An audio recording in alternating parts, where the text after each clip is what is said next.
Decision నేను తీసుకోవాలి. నా ఫ్రెండ్ పెళ్లి వస్తుంది, నేను ఏదో రిలీజ్ మూవీ ఏదో వస్తుంది, గబర్ సింగ్ రిలీజ్ అవుతుంది, నాకు మూవీ చూడాలి.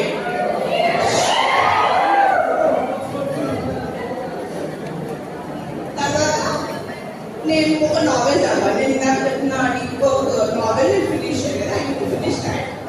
ఐ హ్యావ్ అ సెషన్, ఇప్పుడు ఆఫ్టర్నూన్ సెషన్. ఈ 4 things I have on my tasks. Let us see how it fit. ఇప్పుడు క్లాస్ తీసుకోవడం అనేది ఇంపార్టెంట్. సెకండ్ సెషన్ ఈసీ ఫ్రెండ్స్ వస్తారు. Is it important that I take that class? Yes or no?